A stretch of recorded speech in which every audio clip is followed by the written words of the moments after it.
Today we have sung this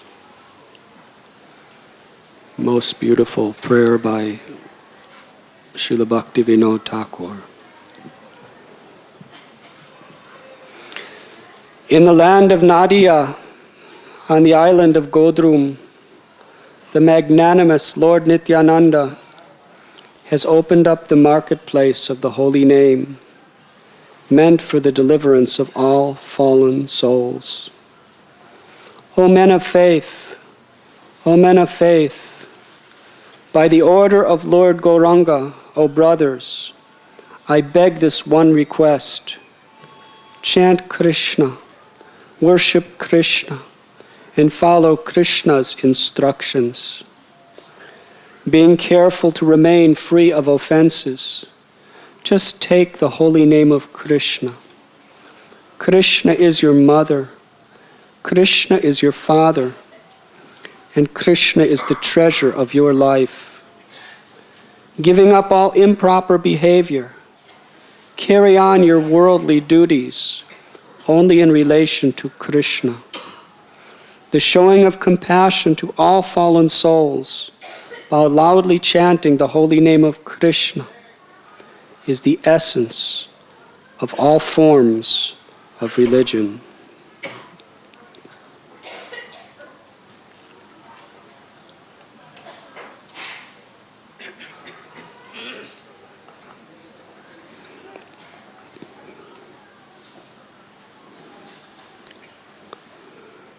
To understand the compassion of Lord Nityananda Prabhu,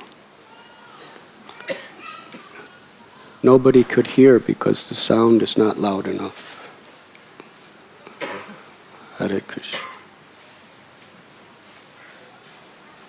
Can you hear?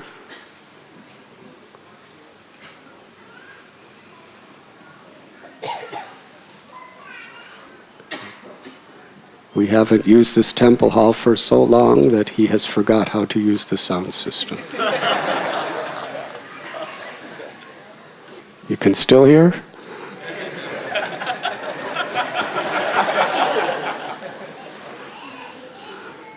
Why didn't you do that at the beginning? Huh? Practicing. He's practicing. He wants everyone to know that he's not the controller.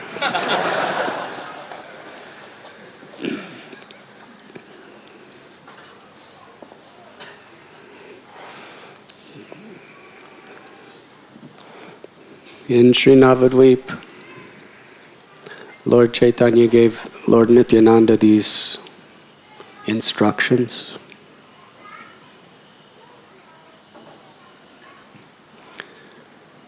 That whoever you meet, without discrimination of who they are, what they've done, what they're doing, where they've been, everyone is a pure spirit soul. In everyone's heart, love of Krishna is dwelling. It simply has to be awakened. Tell them this. Simply chant Hare Krishna. Worship Krishna. Hear about Krishna and talk about Krishna. Krishna is your mother. Krishna is your father. Krishna is the treasure of your life.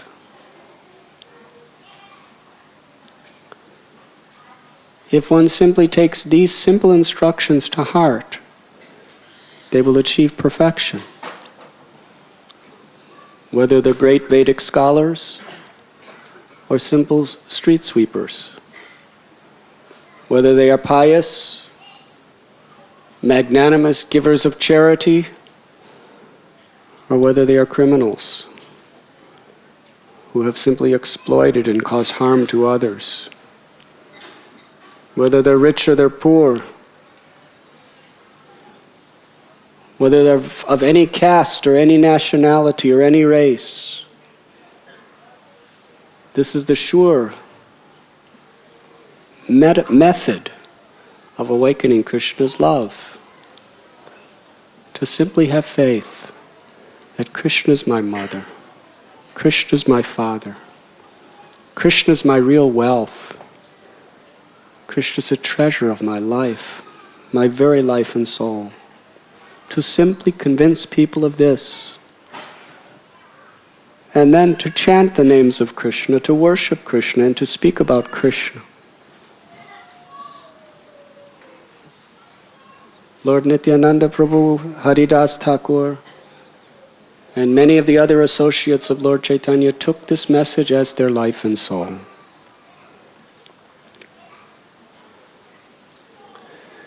Nityananda Prabhu and Sri Chaitanya Mahaprabhu had the closest, most loving, intimate relationship.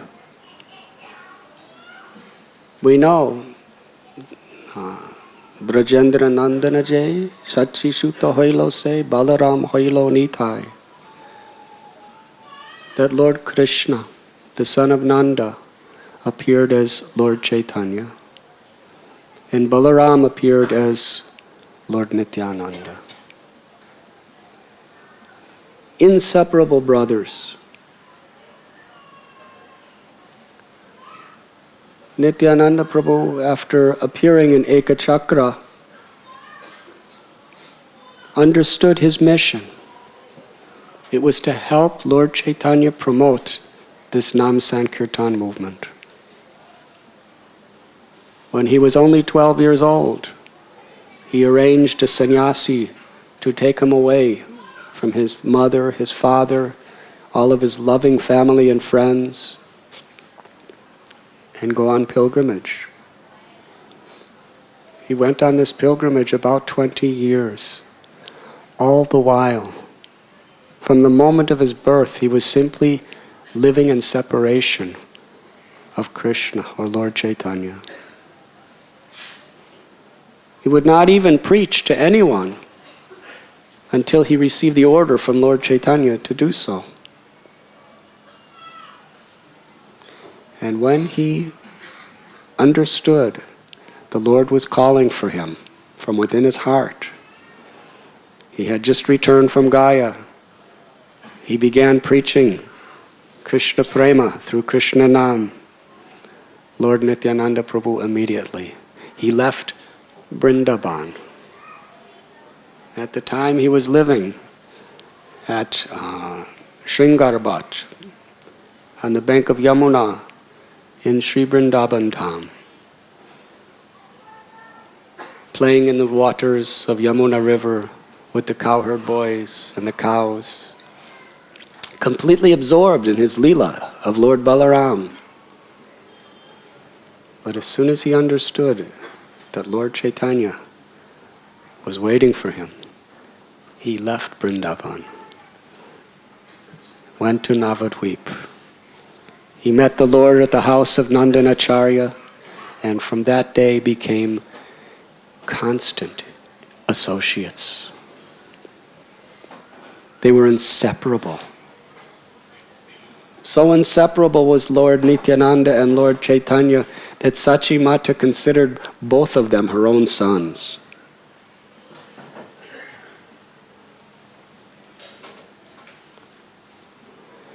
When that famous Nam Sankirtan was being performed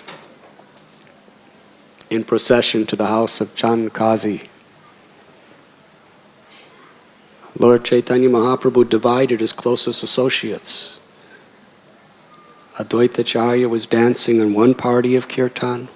Srivas Pandit was in another party of Kirtan. But he looked at Lord Nityananda and he understood Lord Nityananda Prabhu's heart.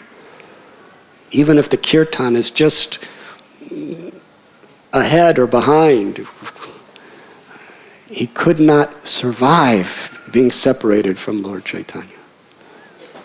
He said, Nitai, you will stay with me. I know that you cannot be separated from me. So through the whole procession, Gaur Nitai danced together, inseparable.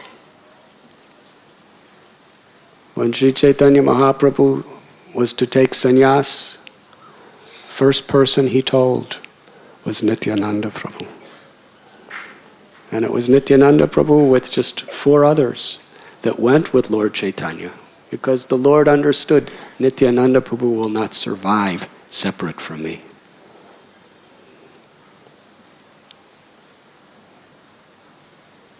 They went to Puri together.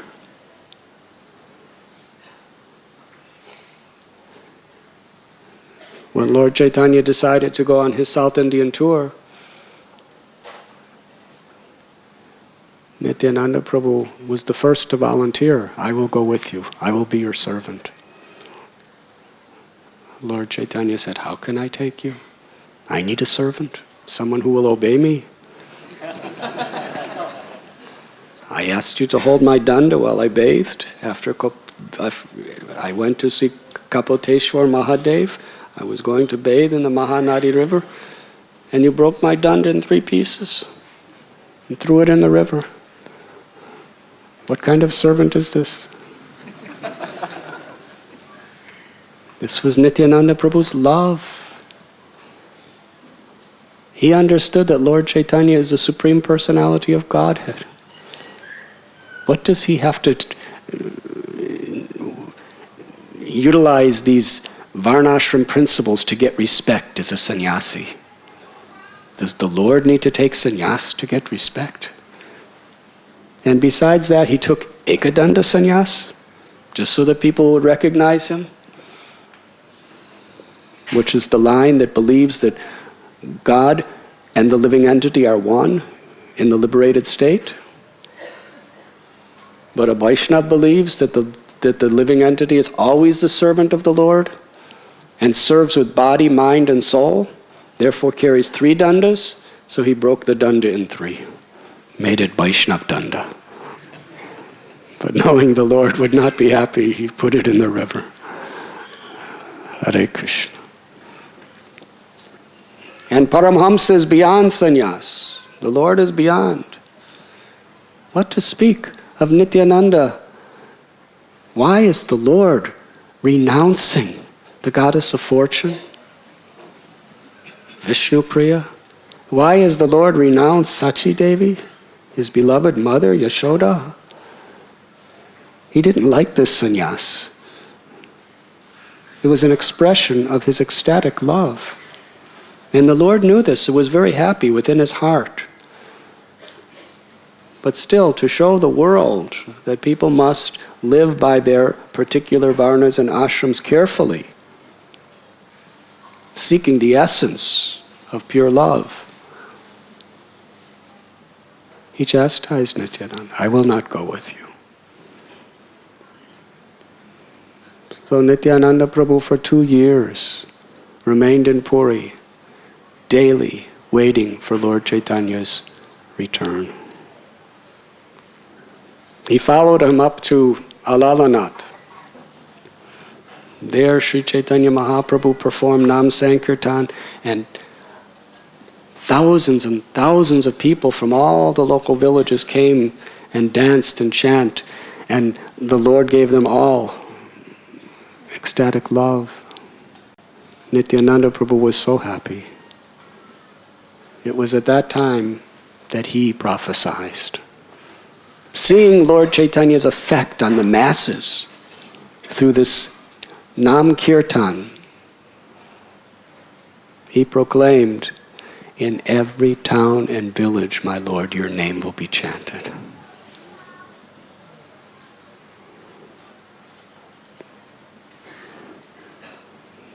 And through that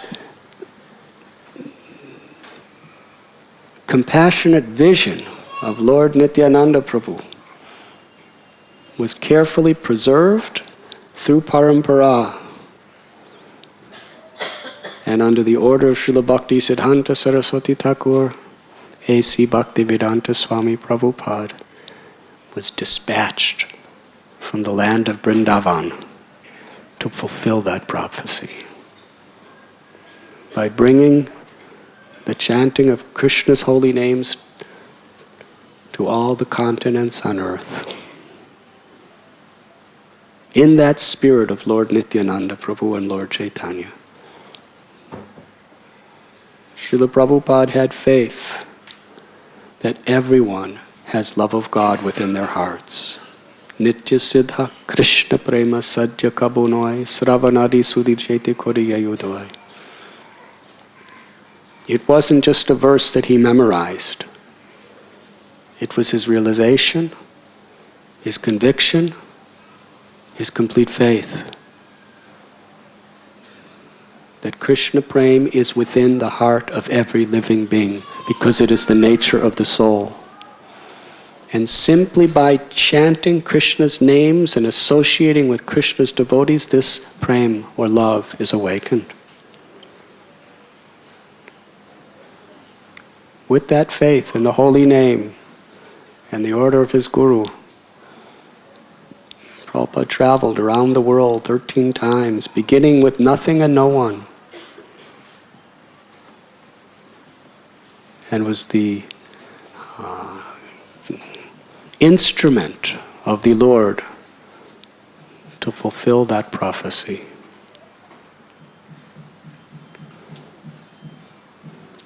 So Nityananda Prabhu was waiting 1 year, 2 years.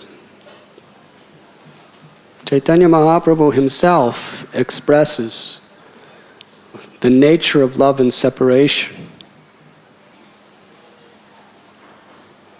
Yugayatam nameshena chakshusha pravrashayatam sunyayatam jagat sarvam govinda virahe name. Feeling your separation, my Lord, a moment is appearing like 12 years or more. A moment seems like a yuga. And without your sight, the whole universal creation is a dreary void. This was Nityananda Prabhu's feelings of separation, waiting for the Lord to come so that they could dance together once again, take prasad together, speak about Krishna together, everything together. The Lord returned. But after some time, Lord Chaitanya gave Lord Nityananda another instruction. You are here in Jagannath Puri with me, enjoying very nicely, but there are so many conditioned souls suffering under the illusion of Maya without Krishna in Bengal. You should go and preach. Same message. Bolo Krishna, Bajo Krishna, Koro Krishna, Siksha, Krishna Matta, Krishna Pita, Krishna Dana Pran. Nityananda Prabhu took that instruction with enthusiasm as the very oceanic embodiment of compassion. He spent the rest of his days in Bengal in separation from Lord Chaitanya, showing compassion to others.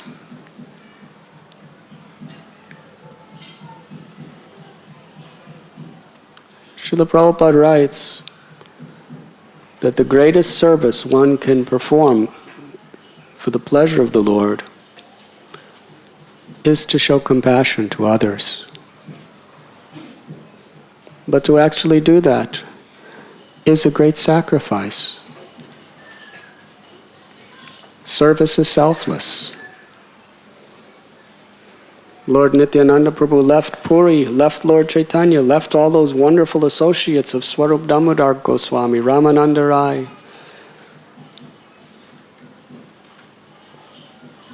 to preach in Bengal, where he had to encounter all kinds of dacoits and thieves.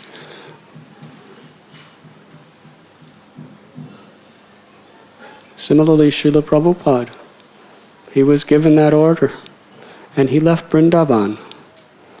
He left Seva Kunj at Radha Damodar temple. Not just to go to Bengal, but to go across 2 seas, 3 continents, to reach New York City. Left Vrindavan. And he even wrote in his diary, I am feeling so far from Vrindavan and my beloved deities, Radha Govinda, Radha Damodar, Radha Madan Mohan, Radha Gopinath. But I am feeling glad because I am executing the order of my spiritual master. So we see from these two examples, and so many others, that to show compassion to others is often a great sacrifice.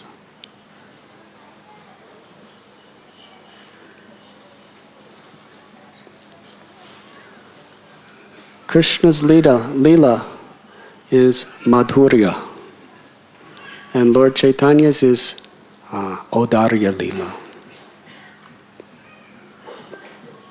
The difference is very subtle. Krishna and Balaram, in their Vrindavan Leela, they were especially showing the ultimate compassion by exchanging love with their own devotees.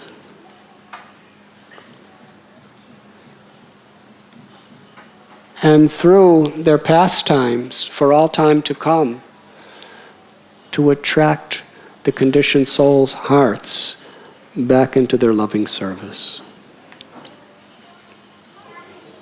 But really, we find in Krishna Balaram's pastimes, the loving exchanges are so much amongst the Brijavasis, or the Mathuravasis, or the Dwarkavasis. And as far as outsiders, it's mostly killing demons.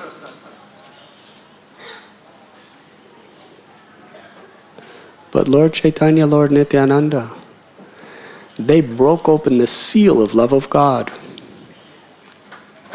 Krishna and Balaram, their Leela was very much within the precincts of their purest, most ecstatic, loving devotees. But Gaur Nitai, they went out to the public of the conditioned souls in Kali Yuga and performed their Leela by giving entrance into Vrindavan. Through worshipping Krishna, chanting Hare Krishna, and speaking about Krishna.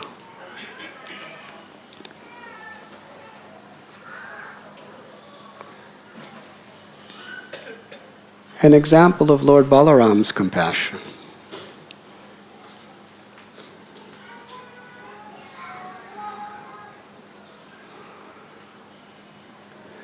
Krishna was in Dwarka. Long time had passed, many years since he had left Vrindavan. From Mathura, on one occasion, he sent Uddhava to try to pacify them with some messages. And Uddhava promised he would try to get Krishna to return because he saw the plight of their separation. Actually, the Acharyas teach us that one of the principal reasons Krishna sent Uddhava to Vrindavan was to show Uddhava what real bhakti is about. Uddhava was the dearest friend of Krishna in Dwarka. Everyone in Dwarka recognized this, that he's associating with Krishna most confidentially, more than anyone else. But because he was so dear to Krishna, Krishna wanted to give him what was most dear to him. An understanding of what is Vrindavan. The residents of Vrindavan are suffering so much due to separation from me. To keep them alive, you go, Uddhava, and bring them my message. You can take my chariot. You can even wear some of my clothes, just so they know you are my bona fide representative, and they will hear you with great faith.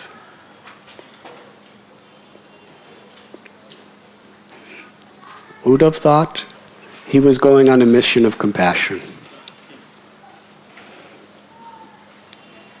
But what he found in Vrindavan was something he could never have expected. When he saw the condition of the Brijabasis,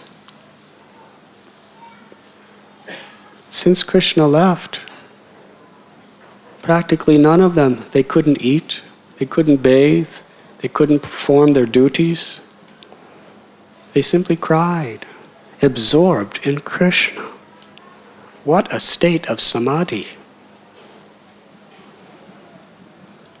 Some yogis can sit in their Himalayan retreats, still, without movement, without eating or sleeping, absorbed in the oneness of Brahman.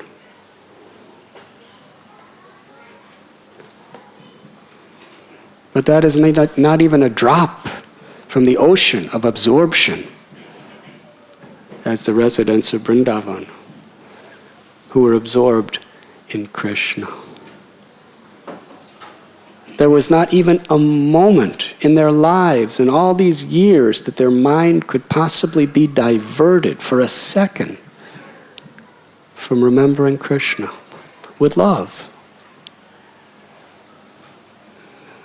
Each one remembered his beautiful features, his lotus-like eyes, his complexion like a monsoon rain cloud, his nose which was soft like a sesame flower, and lips that were red like the bimba fruit, his cheeks and his forehead which were like illuminating full moons, his ears which had earrings that were shaped like sharks, Krishna's neck, it swirled with lines, with the grace of a conch shell. His palms and his feet were pinkish in color like a pink lotus flower. His teeth were like rows of pearls.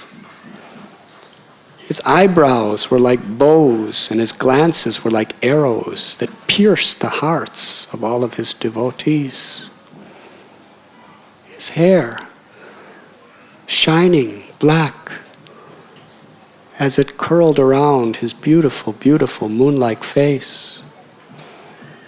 There was a small bejeweled crown on his hairs, and it was topped with a peacock feather, which was like a resplendent rainbow that illuminated all directions. His chest was wide, his waist was thin. His arms were so soft.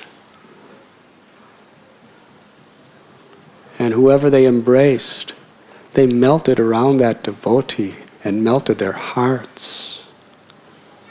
And when he stood in his threefold bending form of Tribhanga, he placed his flute to his lips. The ecstatic love of his heart would come through the medium of his breath into the holes of the flute and fill the entire atmosphere of Vrindavan.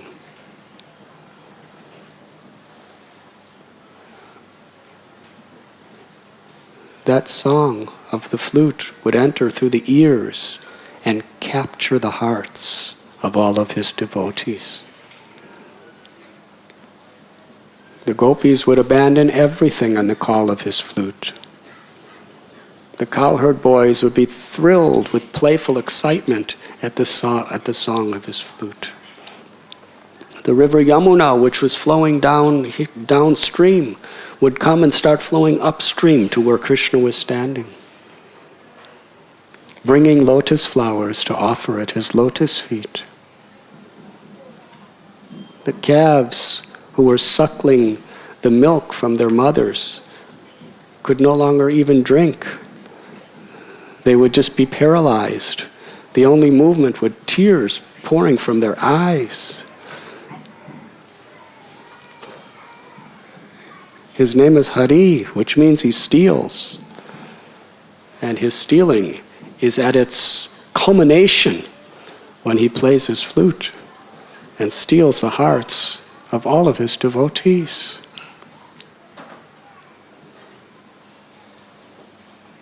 And he would wear long garlands called Vaijayanti, which were made of the wild flowers of the forests of Vrindavan. And he had beautiful ornaments, pearl ornaments, gold ornaments, silver ornaments, lovely ankle bells given to him by Mother Yashoda.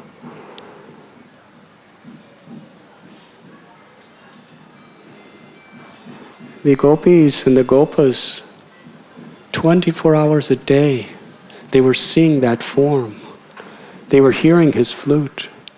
They were hearing his sweet, ambrosial words, his joking words, his words of play, his words of encouragement, his words of love. They echoed in the hearts of the Brijabasis again and again and again. And they constantly remembered his beautiful pastimes.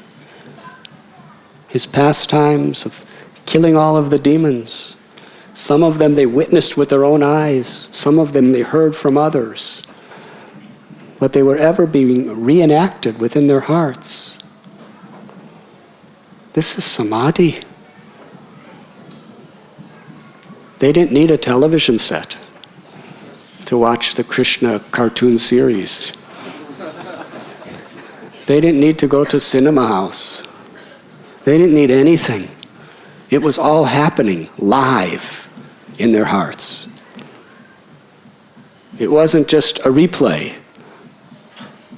Because of their love, Krishna in his bhava expansion, although he was long away in Dwarka, he was manifesting his darshan, speaking through them, playing his flute for them, and performing his pastimes for them, live, in person, within their hearts.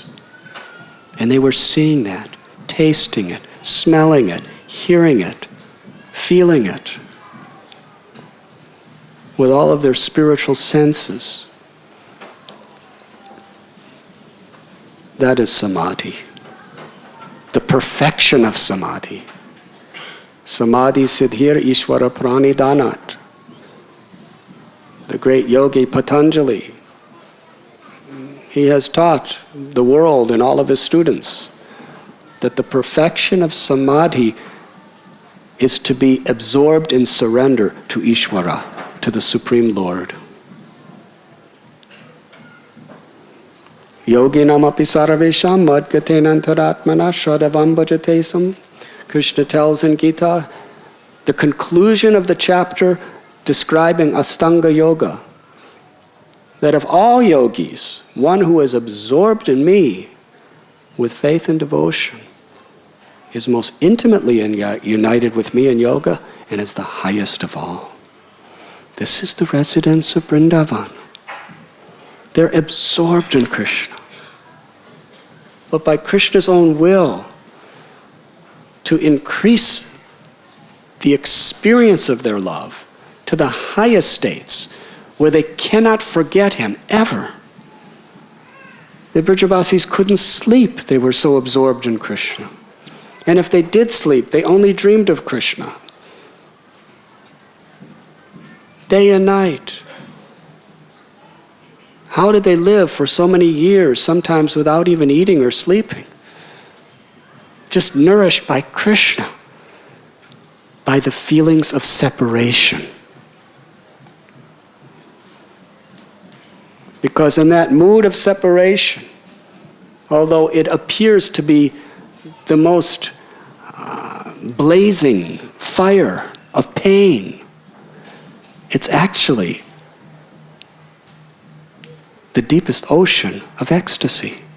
Because in that separation, the absorption and the intensity is greater.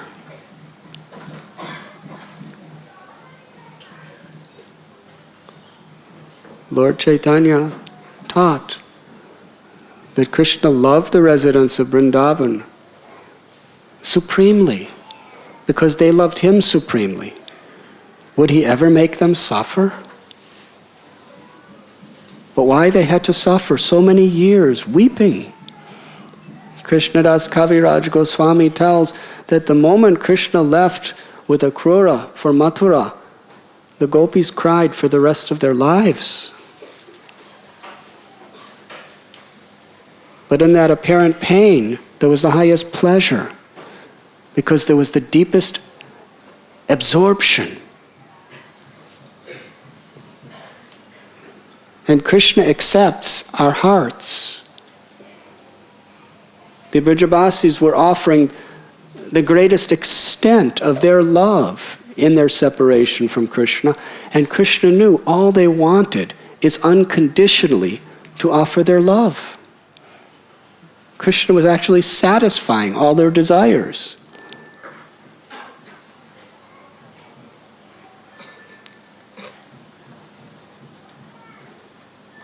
When Uddhava saw them in their state of love and separation, his realization, I have no love for Krishna. Nothing. Now some of us, we think, I love Krishna. I've been chanting for 10, 12, 15 years, maybe even 20 years, and I've been following the regulative principles, and I wear tilak every day, and I love Krishna. But when Uddhava saw what real love of Krishna is, his realization was, I have no love for Krishna.